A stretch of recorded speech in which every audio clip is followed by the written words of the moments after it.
The human soldier's blade gleamed as it sliced through alien flesh and bone, sending the head of King Kaelus tumbling from his shoulders. Commander Lucas Draven stood over the headless corpse of the Cabal tyrant, victorious yet stunned by the weight of his triumph. Draven had challenged Kaelus for control of the mighty Cabal Empire, never imagining that ancient laws would bind him to wed the fallen ruler's 3 daughters upon victory. Princesses Elara, Vira, and Nyla looked on, a mix of horror and fury etched on their faces as their world was upended in mere moments. The legendary Draven, humanity's greatest warrior, had shattered their father's reign with the same relentless determination and strategic brilliance that had made him a hero of the United Terran forces. Now, his victory and the binding challenge left them facing a grim reality: marriage to a commoner from a species they viewed as beneath even their lowest ranks. For Draven, the glory of the battlefield soured as Cabal tradition ensnared him in an unbreakable contract. He had risked everything to halt Kaelus's relentless conquest of Earth's colonies and to secure humanity's future among the stars, but now the cost of victory threatened to tie him to the very empire he had fought against, to 3 seething alien brides, and to responsibilities he had never sought on a world that wasn't his own. Lord Councillor Varys, speaking on behalf of the Cabal High Council, which now bowed before Draven, laid out the inescapable truth. To maintain a fragile peace and protect both human and Cabal interests, the ancient laws must be honored. The challenge was inviolable, no matter how fiercely the princesses or Draven objected. Their fates were now forever intertwined by the shedding of royal blood and the transfer of power to humanity's greatest warrior. The weight of 2 civilizations' futures pressed down on them all as Draven reluctantly nodded his assent to the marriage of obligation. But even as the princesses glared at him with resentment and disdain, the universe seemed to mock the folly of mortal plans. Assassins' blades flashed in the crowd, loyalists to the old king striking at the perceived usurper and the alien influence that now held sway over their empire. Only Draven's lightning reflexes and deadly skill, honed through decades of war, saved his brides from death mere moments into their marriage. As he cut down the last assassin, his eyes met those of his new wives, a harrowing reminder that their battles as newlyweds were only just beginning. The echoes of clashing blades still rang in Commander Lucas Draven's ears as he stood amidst the chaos of his wedding-turned battlefield. The assassin's blood pooled at his feet, mingling with the shattered remnants of the marriage altar. He turned to face his new brides, their expressions a turbulent mix of shock, anger, and reluctant gratitude. Before any words could be spoken, the great doors of the palace hall burst open, and Admiral Riker stormed in, flanked by a contingent of United Terran Forces officers. The Cabal guards tensed, hands on their weapons, but held back at a gesture from Lord Councillor Varys. "Commander Draven," Admiral Riker said, his voice cutting through the tense silence. "A word in private, if you please." Draven glanced at his wives, torn between his duty to his superior and the unspoken obligations of his new role. Princess Elara, ever the diplomat, nodded slightly, granting him leave. With a curt nod, Draven followed Riker into an adjoining chamber. "You've done well, Commander," Riker said, his tone businesslike, "but your mission is far from over. We need intelligence on the Cabal, their technology, their politics, their military capabilities. You're in a unique position to gather this information." Draven's fist clenched. "Admiral, with all due respect, I'm not a spy. I defeated King Kaelus in lawful combat. These people are now my responsibility." Riker's eyes narrowed. "Your responsibility, Commander, is to Earth and humanity. Never forget that." As Draven wrestled with his conflicting loyalties, the princesses retreated to their private wing of the palace.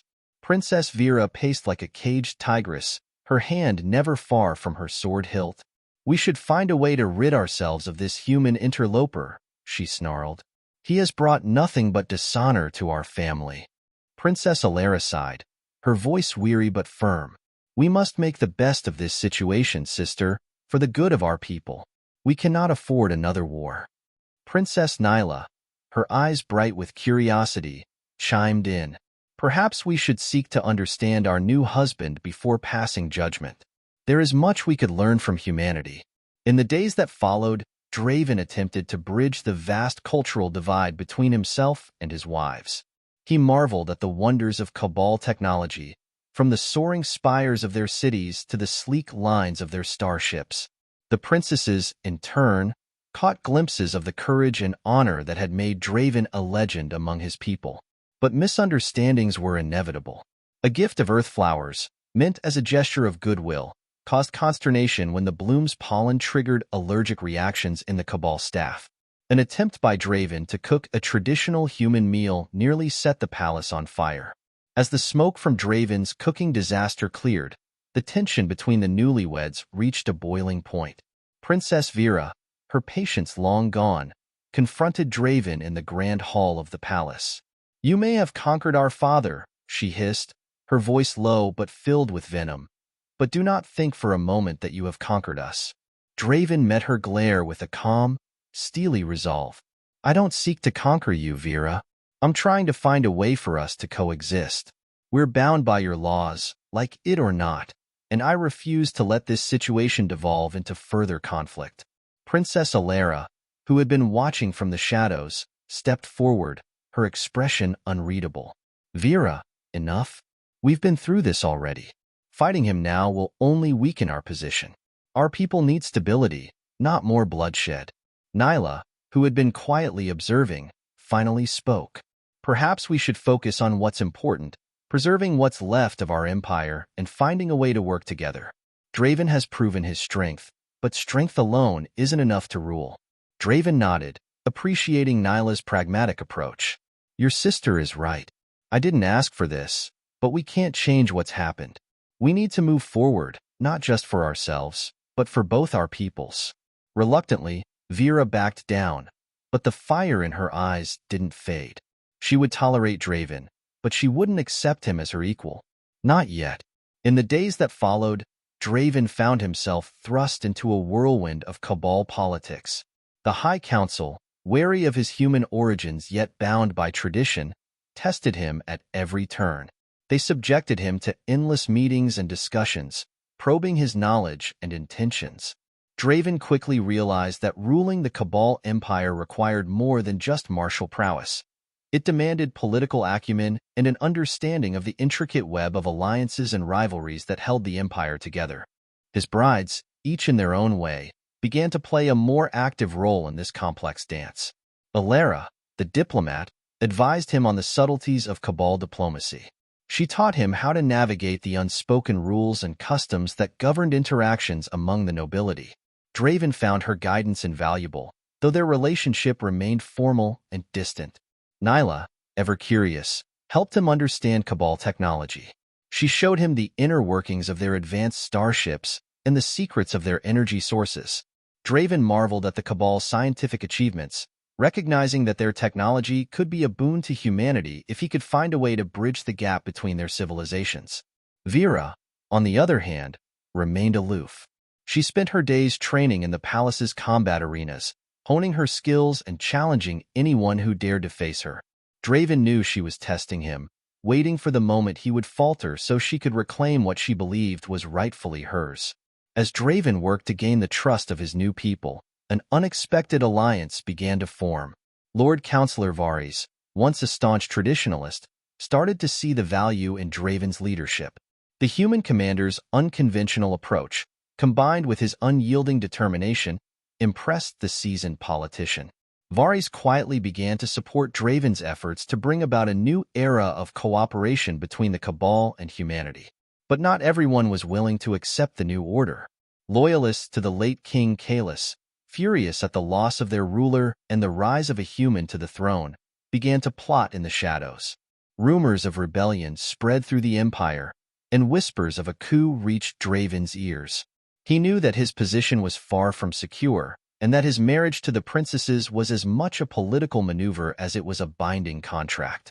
One evening, as Draven was preparing to retire, Nyla approached him in the study. Her demeanor was unusually serious, her bright eyes clouded with concern. "Draven," she said softly, "there's something you need to know. The loyalists, they're planning something. I don't know the details yet, but it's dangerous. We can't afford to be caught off guard." Draven's heart sank. He had known that not everyone would accept him, but the idea of a full-scale rebellion was a nightmare he hadn't anticipated. "Do you have any idea who's leading them?" Nyla shook her head. "Not yet, but I'm working on it. We need to be careful. If they strike, they'll do it when we least expect it." "Thank you, Nyla," Draven replied, appreciating her loyalty. "We need to be prepared. Tell Elara and Vira what you've learned. We'll need all the support we can get." As Nyla left to inform her sisters, Draven felt the weight of his new responsibilities pressing down on him. He had fought wars, led armies, and faced down powerful enemies. But this, ruling an alien empire and keeping it from tearing itself apart, was a challenge unlike any he had faced before. The days that followed were tense. Draven and the princesses prepared for the worst, strengthening their defenses and gathering allies where they could. The palace buzzed with rumors, and trust was in short supply. Yet amidst the growing unrest, Draven began to notice subtle changes in his relationship with his wives. Elara, who had once treated him with cold formality, began to show signs of thawing. She spoke to him more openly, offering advice not just as a diplomat, but as a partner. Nyla's curiosity evolved into genuine interest, and she started to share more of her thoughts and ideas with him, seeing him less as an outsider and more as someone who could help shape the future of their people. Even Vira, though still distant, seemed to grudgingly respect Draven's resolve and the lengths he was willing to go to protect the Empire. Their interactions remained strained, but there was a mutual understanding that had not existed before. But as the tension in the Empire reached its peak, the loyalists made their move. Late one night, as the palace was shrouded in darkness, the rebels struck. Explosions rocked the outer walls, and armed insurgents poured into the royal compound, intent on seizing control and restoring the old order. Draven, awakened by the first blast, sprang into action. He quickly donned his armor and grabbed his weapon, ready to defend the palace. The sounds of battle echoed through the halls as the united Terran forces and loyal Cabal soldiers clashed with the insurgents. Rushing to the princess's quarters, Draven found them already prepared for battle. Elara had armed herself with a blaster, Nyla with a tactical knife, and Vira wielded her sword with the deadly grace of a warrior born. "We need to secure the throne room," Draven ordered, knowing that the rebels would target the heart of the palace. "If they take it, they'll have a stronghold we can't afford to lose." The princesses nodded in agreement, and together they fought their way through the palace, cutting down rebels and dodging debris from the ongoing explosions. As they neared the throne room, Draven caught sight of a familiar figure leading the insurgents, Lord Malak, a former ally of King Kaelus and one of the most influential members of the High Council. Malak sneered as he saw Draven and the princesses approach. "You think you can rule us, human? You are nothing but a usurper, a stain on our empire." Draven's grip tightened on his weapon. "This empire will not fall back into the hands of tyrants like you, Malak. I will see to it." With a roar, Malak charged, and the final battle for the empire began. Draven, the princesses, and their loyalists fought with everything they had, pushing back the rebels in a desperate struggle to protect their newfound alliance. As the battle raged, Draven found himself face to face with Malak. The two clashed in a brutal duel, their blades ringing out as they traded blows. Malak was a skilled warrior, but Draven's years of experience and determination gave him the edge. With a final, powerful strike, Draven disarmed Malak and brought him to his knees. "It's over, Malak," Draven said, his voice cold and final. Malak glared up at him, defiant to the end. "You may have won this battle, Draven, but the Empire will never truly accept you." Draven hesitated for a moment, then drove his blade into Malak's chest, ending the rebel leader's life. "We'll see about that," he muttered, pulling his weapon free. As the last of the rebels were subdued, Draven and the princesses stood amidst the wreckage of the throne room, battered but victorious. The cost had been high, but they had survived the first true test of their alliance. Elara, bloodied but unbowed, looked at Draven with newfound respect. "Perhaps you are not the usurper I once thought you were." Nyla smiled faintly, her eyes reflecting a mix of relief and exhaustion. "We still have much to learn from each other, but tonight we've proven that we can stand together."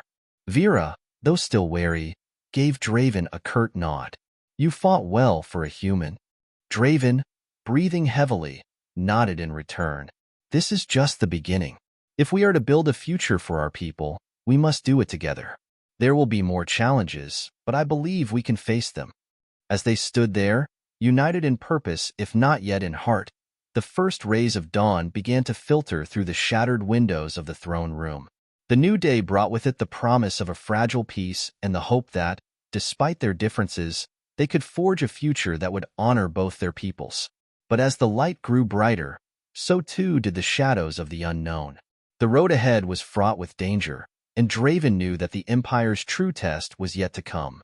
As the first light of dawn seeped through the shattered windows, casting a soft, golden glow over the remnants of the throne room, Commander Lucas Draven, Princess Elara, Princess Nyla, and Princess Vira stood amidst the ruins. The battle had been fierce, and the palace bore the scars of the night's conflict, but they had held their ground. Elara, her face streaked with grime and blood, addressed the gathered survivors, both loyalists and soldiers. "We have survived this attack, but the Empire remains deeply divided. We must act quickly to restore order and reassure our people." Draven nodded, his mind already working through the next steps. "We need to consolidate our position and re-establish the council. The people must see that we are in control and that the old order of rebellion and tyranny is over." Nyla, her curiosity momentarily replaced by concern, added, "We also need to address the remaining loyalist factions. They won't be easily pacified, and we can't afford another uprising." Vira, though still wary of Draven, agreed. "I'll begin gathering reports from the various military units and loyalist leaders. We need to know where we stand." As the princesses dispersed to carry out their tasks, Draven took a moment to survey the damage. The once grand throne room was now a scene of chaos, broken furniture, scattered weapons, and pools of blood. He wondered if this was what victory truly looked like, a Pyrrhic triumph achieved at great cost. The day wore on as Draven and the princesses worked to restore order. By midday, the High Council was reconvened, and a makeshift court was established to address the aftermath of the rebellion. Draven, alongside Elara, Nyla, and Vira, faced the remaining council members who had not joined the rebellion. The room was tense, with many faces etched in uncertainty and anger. Lord Councillor Varys, who had been a steady ally throughout the crisis, spoke up first.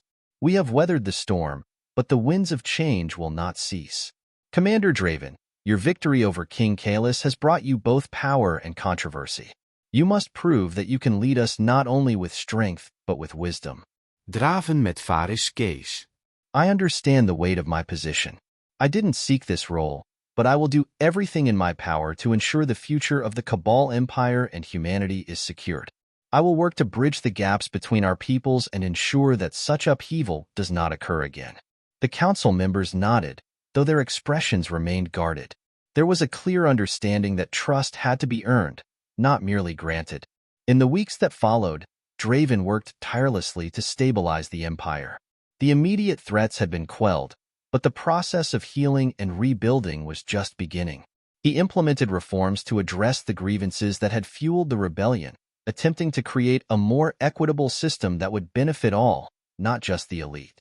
Princess Elara played a crucial role in diplomatic efforts, negotiating with neighboring factions and ensuring that the Cabal's allies remained supportive. Her skills as a diplomat were invaluable in securing the alliances that would fortify the Empire against future threats.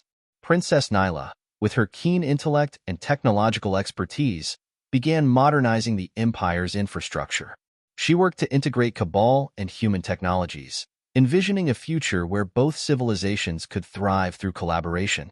Her efforts helped to improve living conditions and enhance the Empire's defensive capabilities. Vira, though still struggling with her own feelings, took on a leadership role within the military. Her experience and resolve made her an effective commander, and she began to forge stronger bonds with her troops. Though she remained distant from Draven personally, she respected his abilities as a leader and saw the value in their shared goals. Despite the progress, tensions persisted. The remnants of the loyalist factions were not easily subdued, and sporadic acts of sabotage and insurgency continued to challenge Draven's authority. He held regular briefings with his top advisors and maintained a visible presence in both political and military matters, striving to project strength and stability. One evening, after a particularly grueling day of negotiations and security briefings, Draven found a moment of solitude in the palace's gardens.